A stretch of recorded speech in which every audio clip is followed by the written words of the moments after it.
Good evening friends, welcome to our channel learning web. আজকে আমরা এসেছি ইন্ডিয়ান পলিটি ক্লাস 3। আর আজকে আমাদের ক্লাসের টপিক হচ্ছে কি ড্রাফটিং কমিটি। এছাড়াও আমাদের যে বিভিন্ন গণপরিষদের যে কমিটিগুলো রয়েছে সেই কমিটিগুলো নিয়ে আমাদের আজকে আলোচনা হবে। অলরেডি আমাদের দুটো ক্লাস হয়ে গিয়েছে, যেখানে আমরা সংবিধানের ইতিহাস এবং আমাদের যে বিভিন্ন সংবিধানের যে বিবর্তন, কিভাবে সংবিধান রচনা হয়েছে সেই সমস্ত আমার আলোচনা আগের দুটো ক্লাসে করে ফেলেছি। তো যারা সেই ক্লাসগুলো এখনও করেনি তোমরা করে নিতে পারো, ডেসক্রিপশন বক্সে লিঙ্ক রয়েছে। এছাড়া আমাদের ক্লাসের যে পিডিএফ, সেই পিডিএফগুলো আমাদের টেলিগ্রাম গ্রুপে পেয়ে যাবে, লিঙ্ক দেওয়া রয়েছে। তাহলে চলো আজকে ক্লাস তাহলে শুরু করা যাক। Indian polity class 3 drafting committee. তাহলে দেখো, আমরা অলরেডি আলোচনা করে ফেলেছি যে কিভাবে ভারতীয় সংবিধান রচনা হলো, সংবিধানের কিভাবে কার্যাবলী, সমস্ত কিছু আমরা আলোচনা করে ফেললাম। কিন্তু এবার সংবিধান কার্যাবলী হওয়ার পর এবং গণপরিষদ গঠন হওয়ার পর কিভাবে সে সমস্ত কমিটিগুলো আসলো, সে সমস্ত নিয়ে আমাদের আজকে আলোচনা। তাহলে চলো এক এক করে শুরু করা যাক। তো প্রথমে কি বলছে দেখো, আমাদের topic committees of Constituent Assembly, অর্থাৎ গণপরিষদের কমিটি। তো প্রথমে কি বলছে, the Constituent Assembly form 21 committees to take up the responsibility of drafting the new Indian constitution, অর্থাৎ নতুন ভারতের যে সংবিধান, সে সংবিধান রচনার জন্য টোটাল 21টা কমিটির কিছু দায়িত্ব ছিল। সেই 21টা কমিটি তৈরি করা হয় কিসের জন্য, তাদের কাজ কী ছিল, drafting the new Indian constitution. তো এই 21টা কমিটির মধ্যে মাথায় রাখবে মেজর কমিটি ছিল 8টা আর মাইনর কমিটি ছিল কটা, 13টা। ঠিক আছে, তাহলে মেজর কটা 8টা, মাইনর কটা 13টা। তো মেজর কমিটি থেকে বেশি কোশ্চেন থাকে, বাট আমরা তবুও ডিটেলসে আলোচনা করব। তো মেজর কমিটির মধ্যে যদি আমরা যাই, তো প্রথমেই আমাদের মেজর কমিটি 3টা পরপর কমিটি আছে। কমিটিগুলো কী কী দেখো, union power committee, union constitution committee আর স্টেট কমিটি। তো দেখো, union power committee, union constitution committee, অর্থাৎ যে সেন্ট্রালের যে ভারতীয় যে ইউনিয়ন, তো সে একত্রিত, ঠিক না, তো ভারতের যে সেন্ট্রালের যে ক্ষমতা, সে ক্ষমতার কমিটি যেটা রয়েছে সেটা Jawaharlal Nehru president. Union constitution অর্থাৎ ভারতের যে সংবিধানের জন্য যে মেন কমিটি, সেটা জওহরলাল নেহেরু প্রেসিডেন্ট।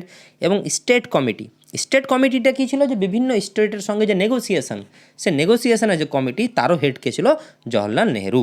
তাহলে দেখতে পাচ্ছ জওহরলাল নেহেরু এই 3টা কমিটির প্রেসিডেন্ট বলতে পারো, বা চেয়ারম্যান বলতে পারো, বা হেড বলতে পারো।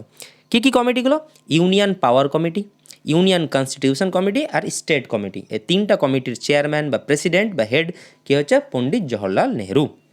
হয়ে গেল। নেক্সট যে কমিটি খুব ইম্পর্টেন্ট, প্রভিন্সিয়াল কনস্টিটিউশন কমিটি, অর্থাৎ প্রাদেশিক যে সংবিধান, প্রদেশে যে সংবিধান লাগু হবে তার কমিটি, যার প্রেসিডেন্ট ছিলেন বা চেয়ারম্যান ছিলেন সর্দার বল্লভভাই প্যাটেল। তাহলে সর্দার বল্লভভাই প্যাটেলের আন্ডারে কী ছিল, প্রভিন্সিয়াল কনস্টিটিউশন কমিটি। খুব ইম্পর্টেন্ট ড্রাফটিং কমিটি, যেটা নিয়ে আমাদের আজকের টোটাল মেন আলোচনা। ড্রাফটিং কমিটি চেয়ারম্যান কে ছিলেন doctor B.R.. Ambedkar. Okay. Rules of procedure committee, অর্থাৎ যে প্রসিডিওর যে নিয়ম, সে নিয়ম প্রসিডিওর পদ্ধতির যে নিয়ম, সে নিয়মের যে কমিটি কে ছিল Sardar Vallabhbhai Patel. Steering committee, steering কমিটির চেয়ারম্যান ছিলেন রাজেন্দ্র প্রসাদ, খুব ইম্পর্টেন্ট।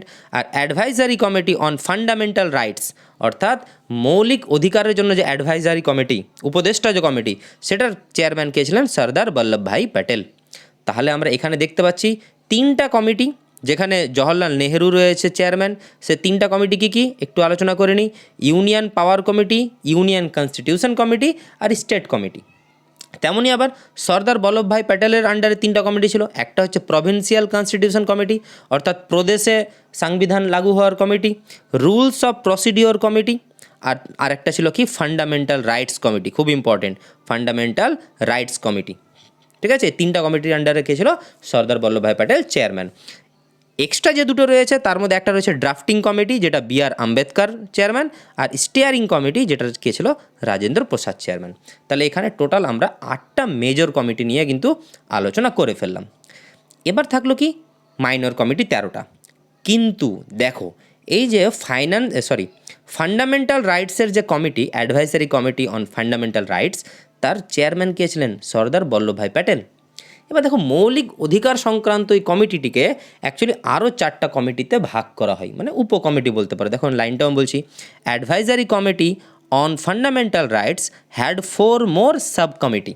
অর্থাৎ এই কমিটিটার আরও 4টা উপকমিটি ছিল, সাব কমিটি ছিল। কী কী দেখো, 1 নম্বর fundamental rights sub committee headed by J B. Kripalani. দেখো এখানে কিন্তু গন্ডগোল করিও না, ফান্ডামেন্টাল রাইটস কমিটি যদি বলি তাহলে ফান্ডামেন্টাল রাইটসের কমিটির চেয়ারম্যান কে ছিল? সর্দার বল্লভভাই প্যাটেল।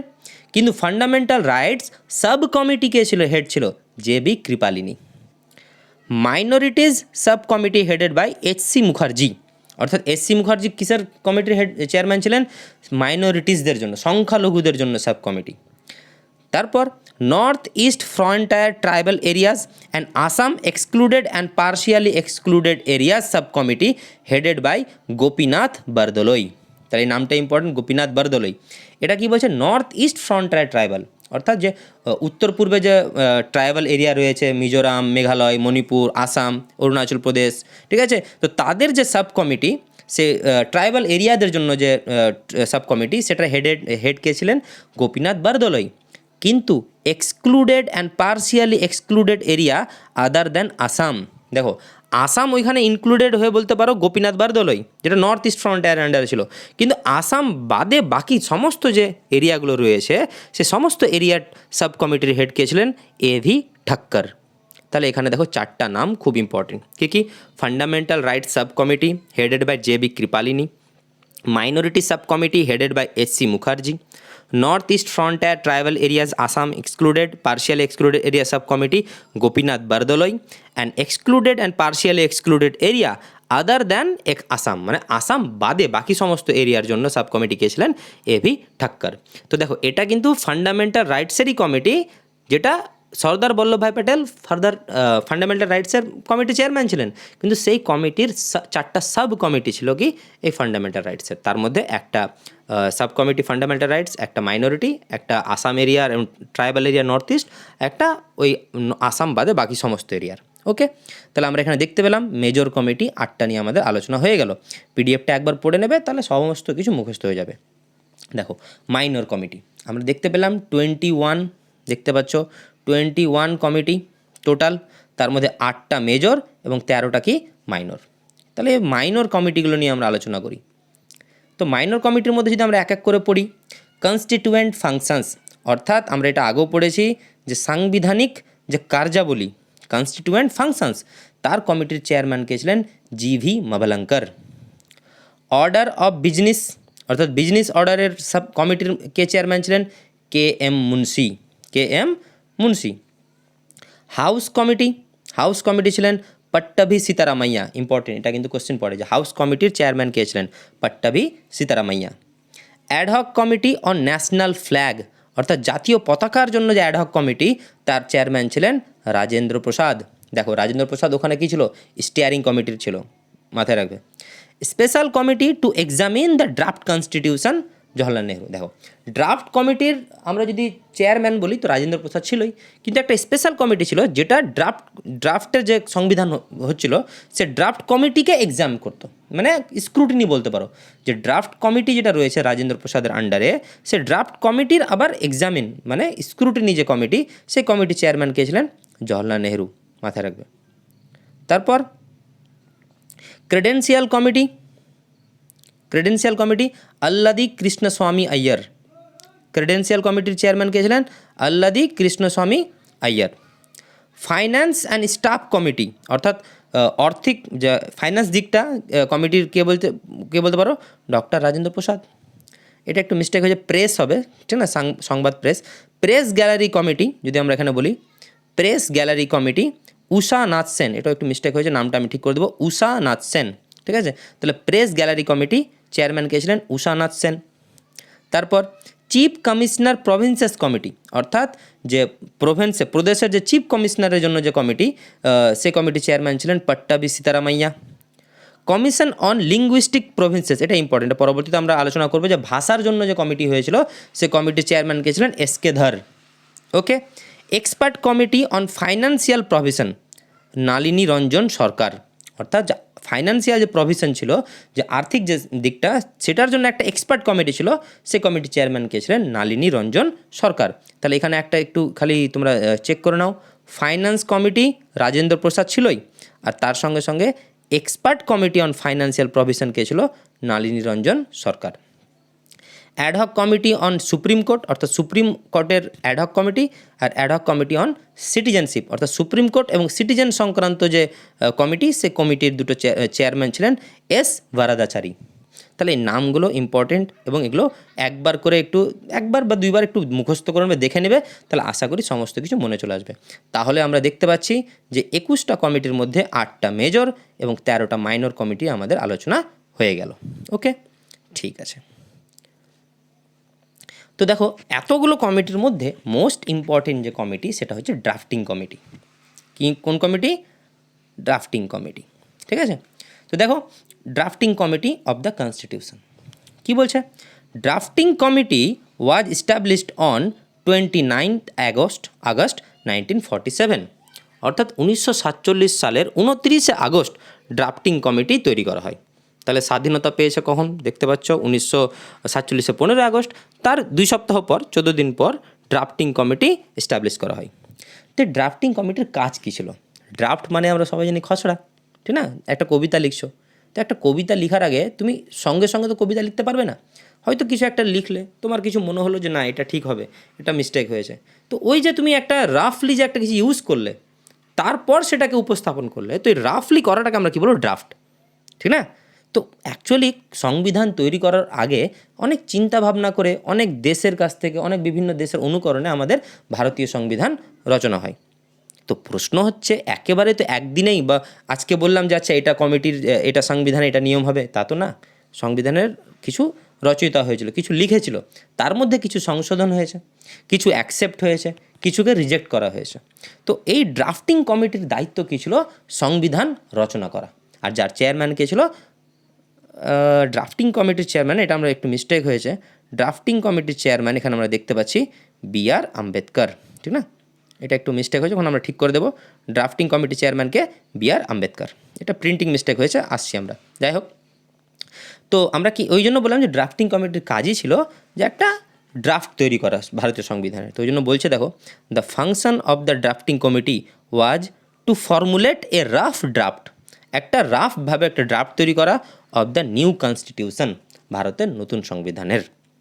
ওকে, drafting committee consist of 7 members including chairman, অর্থাৎ 7 জন মেম্বার ছিলেন ইনক্লুডিং চেয়ারম্যান। ড্রাফটিং কমিটির যে চেয়ারম্যান B.R. আম্বেদকর, এই লাইনটা এটা মিস্টেক হবে, এটা আমি ঠিক করে দেবো PDF, অসুবিধা নেই। B.R. আম্বেদকর সহ 7 জন মেম্বার ছিলেন। এবার দেখো কোশ্চিন কী থাকে বলো তো? 7টা অপশান দিয়ে দেয়, 4টা অপশান দিয়ে দেয়। 4টা অপশানের মধ্যে হয়তো কি থাকবে? 3টা থাকবে ড্রাফটিং কমিটির মেম্বার, একটা হয়তো থাকবে না। ঠিক আছে, আমরা দেখবো এখন। তো ওই রকম কোশ্চেন তোমাকে রেডি থাকতে হবে। তো দেখো, ড্রাফটিং কমিটির মেম্বার কে কে ছিলেন, নামগুলো একেবারে মুখস্থ রাখবে। তো প্রথমে দেখো, চেয়ারম্যান হবে, এটা মিস্টেক হয়েছে, চেয়ারম্যান হবে B.R. আম্বেদকর। তাহলে ড্রাফটিং কমিটির চেয়ারম্যানকে B.R. আম্বেদকর, ঠিক আছে। Next, B.R. আম্বেদকর বাদে কে কে ছিলেন?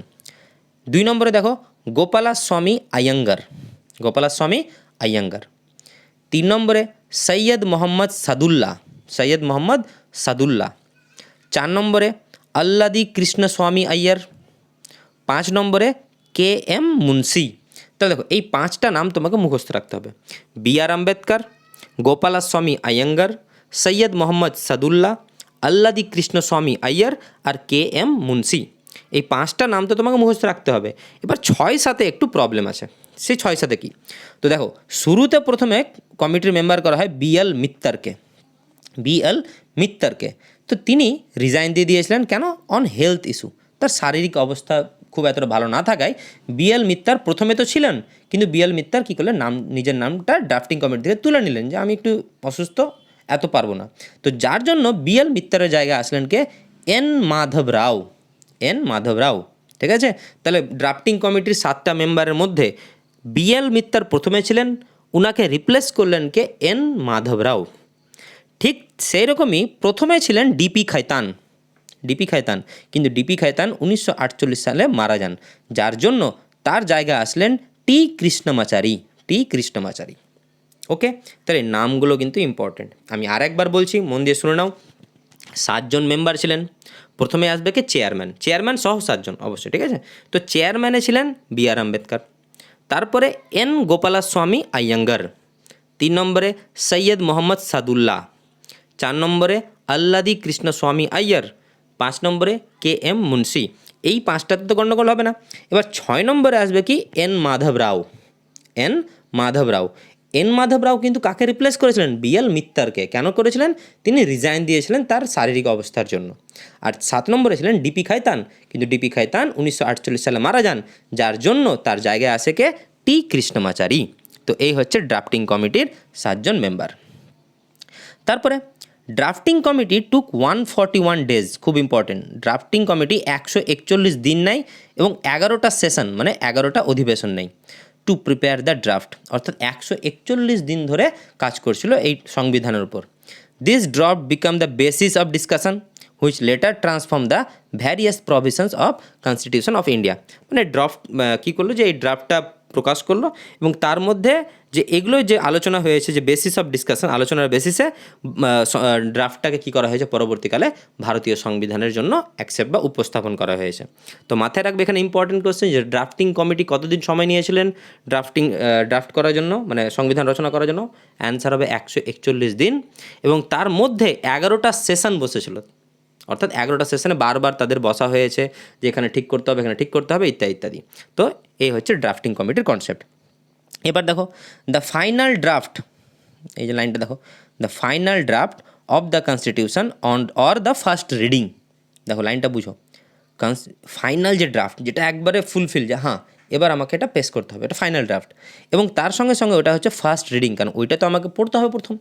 তো final draft of the constitution or the first reading was presented to the assembly. গণপরিষদে কী করা হয়? প্রেজেন্ট করা হয়। কখন? 4 নভেম্বর 1948 সালে বাই চেয়ারম্যান বি.আর. আম্বেদকর। ঠিক আছে, তাহলে বি.আর. আম্বেদকর 1948-এর 4 নভেম্বর কী করলো? ফাইনাল ড্রাফট বলতে গেলে, এবং প্রথম যেটা রিডিং, প্রথমবার রিডিং হবে, সেটা গণপরিষদে প্রেজেন্ট করলো। ওকে, তারপরে আবার সেকেন্ড রিডিং একদিন হলো, সেকেন্ড রিডিং সেটাকে নিয়ে আরও বসলো। Second reading or clause by clause review, মানে একবারে চুক্তি বলতে পারো, যে লাইন টু লাইন রিভিউ শুরু হয়, যে এটা এভাবে করতে হবে, এটা এভাবে করতে হবে, ইত্যাদি ইত্যাদি। তো সেকেন্ড রিডিং হয় 15 নভেম্বর স্টার্ট হয় সেকেন্ড রিডিং। তো দেখো ক্লজ বাই ক্লজ মানে কি, বুঝতে পারছো? তোমাকে টাইম দিতে হবে, একদিনের ব্যাপার না। তো 15 নভেম্বর 1948-এ বসে এবং সেটা শেষ হয় 17 অক্টোবর 1949 সালে। তার মানে প্রায় 1 বছর ধরে এই রিডিং হয়েছিল সংবিধানের, ক্লজ বাই ক্লজ, মানে লাইন টু লাইন বলতে পারো, বা চুক্তির বেসিসে প্রতিটা কনসেপ্টকে তুলে, ঠিক আছে। এবং last third reading of draft begin on 1949 November, অর্থাৎ অক্টোবরে শেষ হলো আর নভেম্বরেই থার্ড রিডিং, যে বলতে পারো সেটা লাস্ট রিডিং, ঠিক আছে। তো থার্ড রিডিং শুরু হলো কখন? 1949 নভেম্বরে। এবার এটা কিন্তু অনেকটা অ্যাকসেপ্টেন্সে নিয়ে নেওয়া হয়, যে ঠিক আছে। তো যার ফলে কী করলো? বি.আর. আম্বেদকর একটা মানে বলতে পারো যে ভোটিং সিস্টেম চালু করলো, যে ঠিক আছে তাহলে যারা মানে অ্যাকসেপ্ট করবে তারা সিগনেচার করো, তারা ভোটিং দাও, যে হ্যাঁ ঠিক আছে, ঠিক না, ভোটিং শুরু হয়। তো ওই জন্য বলছে the vote on the draft constitution was declared to be done on 26 November 1949, অর্থাৎ 26 নভেম্বর 1949, যে সালটাতে আমাদের ভারতীয় সংবিধান গৃহীত হয়, ঠিক না, কার্যকরী না কিন্তু গৃহীত হয়, ওই দিন অ্যাডপ্ট করা হয়। তো ওই দিনটাতে ভোটিং চালু হলো, যে ঠিক আছে একটা ভোটিং সিস্টেম করে দাও, যার ফলে 284 মেম্বার, দেখো 284 মেম্বার্স আউট অফ 299, 299 জনের মধ্যে 284 জন মেম্বার 24 জানুয়ারি 1950 সালে 24 জানুয়ারিতে কী করলো? সিগনেচার করে দিল, যে ঠিক আছে এটাই ভারতের সংবিধান, আমরা এটাতে অ্যাকসেপ্টেন্স। এবার প্রশ্ন হচ্ছে, আমরা টাইমটা খুব ভালোভাবেই জানি, যে 26 নভেম্বর, দেখো আমরা এই পরের লাইনটা করে নিই, যে the constitution that was put in to place 26 November 1949, 1949 সালে 26 নভেম্বর সংবিধান গৃহীত করলো, যেখানে কী ছিল? হ্যাড এ প্রিয়াম্বল, অর্থাৎ একটা প্রস্তাবনা ছিল, প্রিয়াম্বল ছিল, 395টা আর্টিকেলস ছিল এবং 8টা শিডিউল ছিল। ওকে, তাহলে মাথায় রাখতে হবে 1949 সালে যখন 26 নভেম্বর সংবিধান গৃহীত করা হলো, তখন প্রিয়াম্বল ছিল কটা? একটা। আর্টিকেল ছিল 395টা এবং শিডিউল কটা ছিল? 8টা। এবার প্রশ্ন হচ্ছে 26 নভেম্বর 1949 সালে তো গৃহীত হয়ে যায়, কিন্তু অ্যাডপ্ট হয়, কিন্তু কার্যকরী হয় 26 জানুয়ারিতে 1950। তার মানে কি এই 2 মাস তাহলে কি ভারতের সংবিধান তাহলে কোনো কার্যকরী হয়নি? না, ব্যাপারটা বুঝো, হয়েছিল। এই 26টা দিনে দেখো এই মানে এই 2 মাসের জন্য some provisions of the constitution relate to citizenship অর্থাৎ নাগরিকত্ব নিয়ে, ইলেকশন ভোটিং নিয়ে, professional parliament, temporary and transitional provisions এবং শর্ট টাইটেলস, এই সমস্ত বিষয়গুলো নিয়ে সেই সমস্ত আর্টিকেলগুলো কিন্তু অ্যাকসেপ্ট হয়ে গেছিলো যে হ্যাঁ এগুলো কিন্তু কার্যকর হয়ে গেছিলো। ঠিক আছে, মানে সিটিজেনশিপ নিয়ে যে আর্টিকেলস, তারপর ইলেকশন রিলেটেড যে আর্টিকেলস, ঠিক আছে, শর্ট টাইটেল রিলেটেড যে আর্টিকেলস, পার্লামেন্ট নিয়ে যে আর্টিকেলস, সেগুলো কিন্তু ওই দিনই 26শে নভেম্বর 1949 সালে অ্যাকসেপ্ট হয়ে যায়। কিন্তু পুরোপুরি দ্য হোল ইন্ডিয়ান কনস্টিটিউশন কিন্তু অ্যাকসেপ্ট হয়, চালু হয়, ঠিক আছে, 26শে জানুয়ারি 1950-এ। কেন কেন 26শে জানুয়ারি? তো ওই জন্য বলছে দেখো, the Indian constitution came into effect on 26 January 1950। কেন? It was on this day in 1930 that Purna Swaraj day was celebrated. অর্থাৎ 1930 সালে এই দিনটিকে পূর্ণ স্বরাজ ডে হিসেবে পালন করা হয়েছিল। And try colour flag of independence, স্বাধীনতার যে ত্রিরঙ্গী যে পতাকা, 3 রঙের যে আমাদের পতাকা, সে পতাকা unfold after the Indian national Congress passed A resolution at it's Lahore session 1929। অর্থাৎ 1929-এ যে লাহোর সেশন হয়েছিল, ঠিক আছে, রাবি নদীর তীরে, সে লাহোর সেশনে কী করা হয়েছিল, জওহরলাল নেহেরু পূর্ণ স্বরাজের মানে কী বলে ডিমান্ড করেছিল। তো ওই মানে 26শে জানুয়ারি, সে দিনটা গিয়েছিল 26 জানুয়ারি। তো 26শে জানুয়ারি 1930 সালে সে পূর্ণ স্বরাজ ডে সেলিব্রেটেড করা হয়েছিল। এবং সেই দিনে কি করা হয়েছিল, তোমার যে ত্রিরঙ্গী যে পতাকা, ভারতের স্বাধীন ভারতের যে পতাকা, সে পতাকা কী করা হয়েছিল, উত্তোলন করা হয়েছিল। আর ওই 26শে লাহোর যে সেশন 1929-এ এই পূর্ণ স্বরাজের ডিমান্ড করা হয়। তো মাথায় রাখবে, লাহোর সেশন 1929-এ হয় এবং 26শে জানুয়ারি 1930-এ, ঠিক আছে, 1 বছর পর 26শে জানুয়ারিতে কী করা হয়েছিল, পতাকা উত্তোলন করা হয়েছিল। যার ফলে ওই 26শে জানুয়ারি ডেটাকেই পূর্ণ স্বরাজ ডে হিসাবে অ্যাকসেপ্ট করা হয়। যার জন্যই 26শে জানুয়ারি 1950 খ্রিস্টাব্দে কী হয়েছিল, ভারতের সংবিধান কেম ইনটু এফেক্ট, অর্থাৎ ওই দিন থেকে ভারতের সংবিধান লাগু হয়েছিল। তাহলে টাইমটা মাথায় রাখবে, 26শে নভেম্বর 1949 অ্যাডপ্ট হয়েছিল, কিন্তু 26শে জানুয়ারি 1950-তে সেটা অ্যাকশন স্টার্ট হয়েছিল। ওকে, তো যার জন্য বলছে this day is celebrated as Republic day, প্রজাতন্ত্র দিবস। গুড। এবার দেখো, এই ড্রাফটিং কমিটি এবং ইন্ডিয়ান কনস্টিটিউশন রিলেটেড কিছু ফ্যাক্টস রয়েছে, খুব ইম্পর্টেন্ট কিন্তু। যেমন দেখো, বি.এন. রাও, ঠিক আছে, বি.এন. রাওর কাজ কী ছিল, খুব important, legal constitutional adviser to the Constituent Assembly, অর্থাৎ গণপরিষদের যে সাংবিধানিক উপদেষ্টা, ঠিক না, সাংবিধানিক উপদেষ্টা কে ছিলেন, বি.এন. রাও, মাথায় রাখবে, বি.এন. রাও। তারপরের নামটা দেখো, এইচ.ভি.আর. আয়াঙ্গার। এইচ.ভি.আর. আয়াঙ্গারের কী কাজ ছিল, secretary of the Constituent Assembly, অর্থাৎ গণপরিষদের সেক্রেটারি কে ছিলেন, এইচ.ভি.আর. আয়াঙ্গার। এস.এন. মুখার্জি কী কাজ ছিলেন, তিনি ছিলেন chief draughtsman of the constitution, তিনি মুখ্য ছিলেন ড্রাফটসম্যান, ঠিক আছে, ড্রাফটের ক্ষেত্রে, ঠিক আছে, এস.এন. মুখার্জি। খুব ইম্পর্টেন্ট, প্রেম বিহারী নারায়ণ রায়জাদা, একবার ইম্পর্টেন্ট, নাম মুখস্থ করে নাও, প্রেম বিহারী নারায়ণ রায়জাদা। ইরানীয় যতটা সম্ভব ছিলেন, পার্সি, ঠিক না, তো সরি ইরানি না, মানে পার্সি ছিলেন, ঠিক আছে। তো প্রেম বিহারী নারায়ণ রায়জাদা কী বলছে দেখো, was the calligrapher of the Indian constitution, অর্থাৎ ভারতের সংবিধানকে তিনি সুন্দর নিজের হাতে সুসজ্জিতভাবে লিখেছিলেন, ক্যালিগ্রাফার, ঠিক না, নিজের হাতে সুন্দর করে লিখেছিলেন কে, প্রেম বিহারী নারায়ণ রায়জাদা, খুব ইম্পর্টেন্ট। এবং এই আমাদের সংবিধানের যে হিন্দি অনুবাদ, হিন্দি ভার্সন, তিনি ওটা লিখেছিলেন কে, Vasant Krishna Vaidya. Calligraphy of the Hindi version of the original constitution was done by হিম।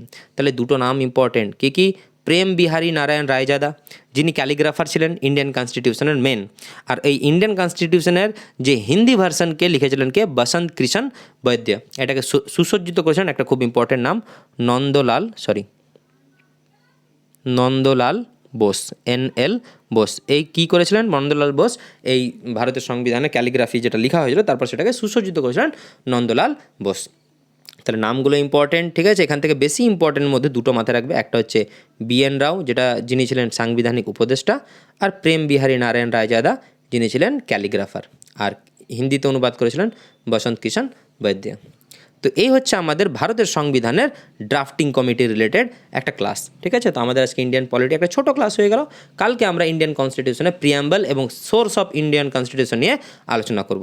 ওকে, তাহলে আজকের জন্য এখানে রাখছি। সবাই তাহলে বেশ ভালো থেকো। আবার দেখা হবে পরের ক্লাসে প্রতিদিন সন্ধ্যা 7টায়। বাই।